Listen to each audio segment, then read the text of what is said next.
नमस्कार दोस्तों, आप सभी का स्वागत है मेरे इस वीडियो सेशन में। इससे पहले के वीडियो में हम क्या का अध्ययन कर चुके हैं, मध्य प्रदेश की प्रमुख नदी तंत्र और नदियों का अध्ययन कर चुके हैं। इसमें हम क्या देखेंगे, उन नदियों पर कौन कौन सी बहुउद्देशीय परियोजनाएं बनी हुई है या नदी घाटी परियोजनाएं जो कि बनी हुई है उनका अध्ययन करेंगे।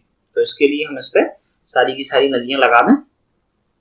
ये तो जो नदियां हमने पढ़ी थी वो सब ये यहाँ पे है, कुछ है नहीं तो हम इसको और बना लेंगे। अब उन पे क्या करेंगे, हम उनकी नदी घाटी परियोजनाएं बनाएंगे। ठीक है, तो सबसे पहले देखते हैं हम नर्मदा घाटी परियोजना क्या है। इस पर हमें पता है 29 बड़े, 135 मध्यम और 3000 छोटे छोटे बांध बने हुए हैं। ठीक है, जो 28 लाख हेक्टेयर भूमि को सिंचित करती है और 3000 मेगावाट लगभग विद्युत उत्पादन का काम करते हैं। कौन? नर्मदा घाटी परियोजना से। तो नर्मदा नदी पर प्रमुख परियोजनाएं हमने यहाँ देखी थी। कौन सी थी? सबसे पहली इंदिरा सागर बांध, पुनासा, खंडवा। दूसरी थी उसके आगे 40 किलोमीटर जाके कौन सी? ओंकारेश्वर परियोजना। यहाँ से जो पानी छूटता है विद्युत उत्पादन के बाद उसे ओंकारेश्वर में कैच किया जाता है। तो यहाँ पे कितनी है? यहाँ पे 8 जो टरबाइन थी वो चालू हैं, 8 यूनिट की चालू थी। तो इस तरीके से 1000 मेगावाट विद्युत का उत्पादन यहाँ पे किया जा रहा है। कहाँ पर? इंदिरा सागर डैम पे। और इसकी आधारशिला रखी थी 1984 में श्रीमती इंदिरा गांधी द्वारा रखी गई थी। ठीक है, पुनासा खंडवा में ये स्थित है। 1000 मेगावाट विद्युत उत्पादन क्षमता है। इसके बैक वाटर में एक हनुमंतिया टापू स्थापित किया गया है जिसे मध्य प्रदेश टूरिज्म द्वारा डेवलप किया जाता है जा रहा है। और वहां पर हर वर्ष मध्य प्रदेश सरकार द्वारा क्या है, जल महोत्सव का आयोजन किया जाता है। ये इंदिरा सागर डैम के बारे में महत्वपूर्ण चीजें हो गई। उसके आगे हम चलें तो हम कहाँ गए? ओंकारेश्वर डैम पे। तो इससे जो जल से विद्युत ऊर्जा उत्पन्न करने के बाद जल को यहाँ पर छोड़ा जाता है, उसे आगे कहाँ पर रोका जाता है? ओंकारेश्वर डैम में। तो ओंकारेश्वर डैम में उस पानी को रोक के क्या है, सिंचाई की व्यवस्था की जाती है। और यहाँ पर भी इससे कितनी 520 मेगावाट विद्युत उत्पादन किया जाता है ओंकारेश्वर में। इसके बाद इसका पानी कहाँ पर कलेक्ट किया जाता है? महेश्वर डैम में। और महेश्वर डैम में इसमें फिर से 400 मेगावाट विद्युत उत्पादन और कृषि के लिए इसका उपयोग किया जाता है। ठीक है, तो ये मध्य प्रदेश में इस पर हो गई।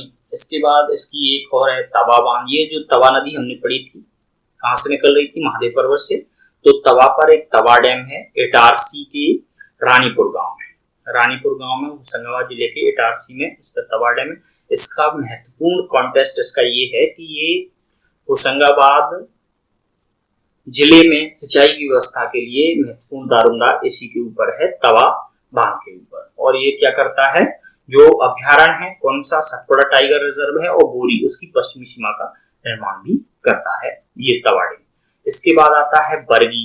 बरगी को पता था, बरगी इधर से आई थी रायसेन से और जबलपुर में आके क्या है, इधर मिल रही थी। तो बरगी पर बना है रानी अवंतीबाई परियोजना। ठीक है, इससे 90 मेगावाट विद्युत उत्पादन होती है, सिंचाई की व्यवस्था होती है बरगी से। बरगी से इसके बाद इसका सबसे बड़ा महत्वपूर्ण पढ़ा था हमने ये सरदार सरोवर बांध। ठीक है, तो इसे सबसे पहले 1961 में किसके द्वारा इसकी फाउंडेशन लेन की गई थी? तत्कालीन प्रधानमंत्री जवाहरलाल नेहरू जी द्वारा इसके 1961 में इसकी आधारशिला स्थापित की गई थी। ठीक है, इसकी 138 मीटर ऊंचाई है और लगभग 1200 के मीटर के आसपास इसकी लंबाई है इसकी। और इससे 1450 मेगावाट विद्युत का उत्पादन किया जाता है। उस उधर देख लीजिए हमने कहाँ पे, इंदिरा सागर में 1000 मेगावाट, 520 मेगावाट, ओंकारेश्वर में, महेश्वर में 400 मेगावाट। और मुख्य तवा और बरगी से कितना था? बरगी से था 90 मेगावाट। तवा मूलतः किसके लिए? सिंचाई के लिए उपयोग की जाती है नहरों के रूप में। और सरदार सरोवर से 1450 मेगावाट विद्युत उत्पादन किया जाता है। 138 मीटर ऊंचाई है और 1200 मीटर के आसपास इसकी लंबाई है बांध।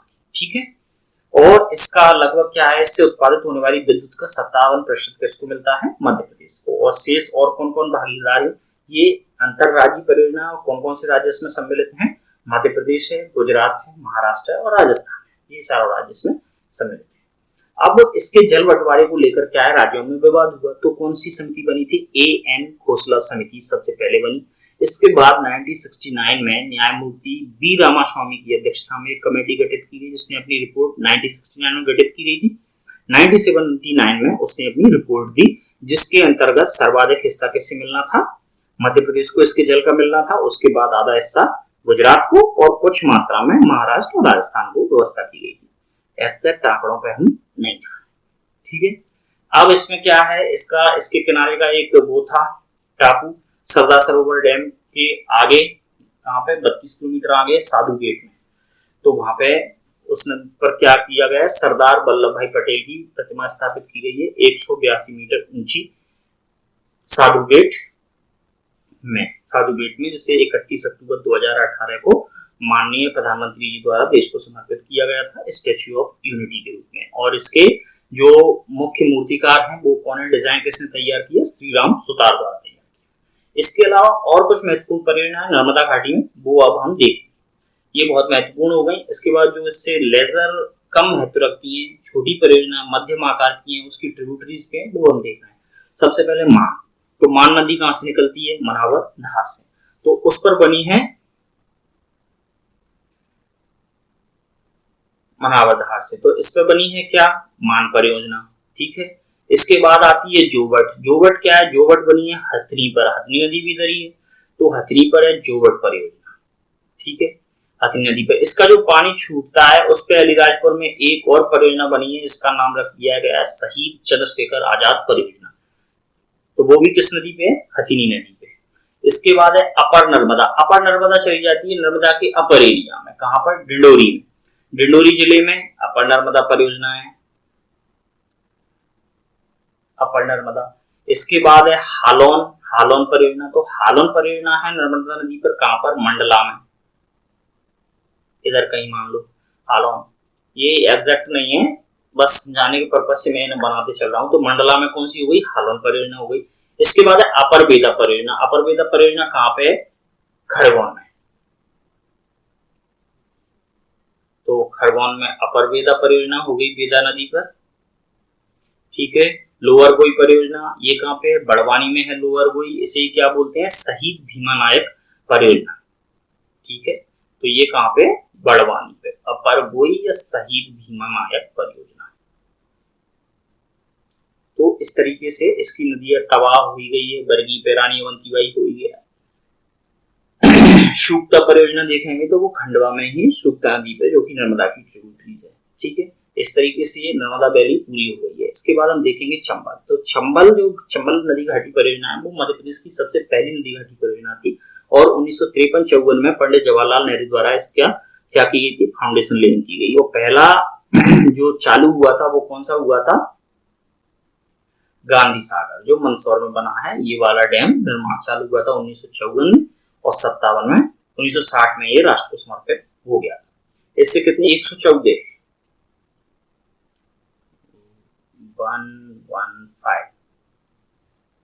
115 मेगावाट।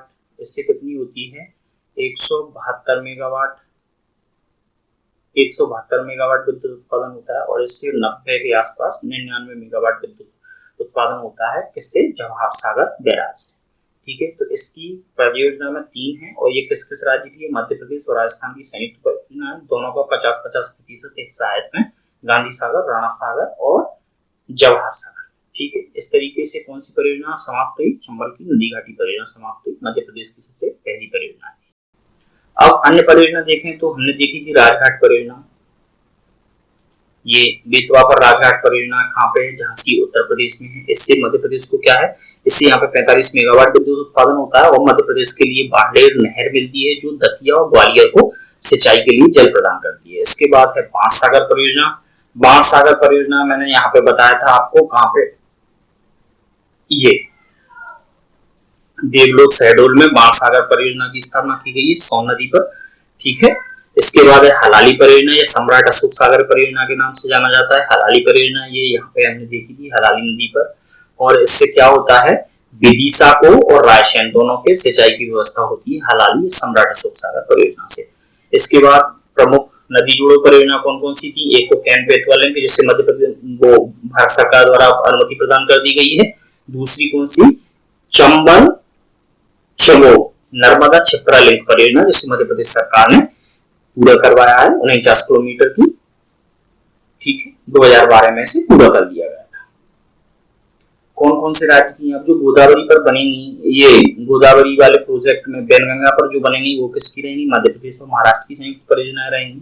ठीक है, इस तरफ है जो यूपी, जैसे ये है कौन सी? देवलोक शहडोल में जो है सोनपुर बाणसागर परियोजना, तो ये किसकी है? मध्य प्रदेश, उत्तर प्रदेश और बिहार की संयुक्त परियोजना है। जो बेतवा पर बनी है वो मध्य प्रदेश और उत्तर प्रदेश की संयुक्त परियोजना है।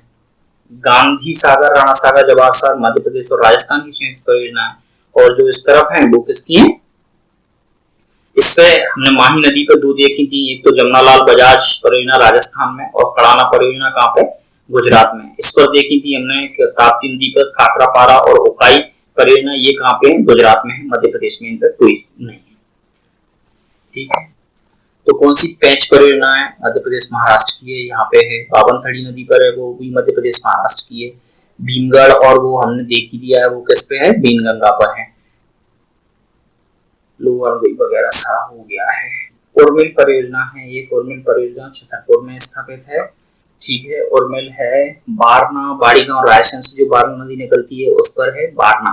और बरगी हमने देखी, रानी अवंतीबाई परियोजना बरगी पर है। बारना बाड़ीगांव रायसेन से निकलती है बारना नदी पर। भांडेर हो गया। अपर वैनगंगा संजय सरोवर बालाघाट सिवनी में।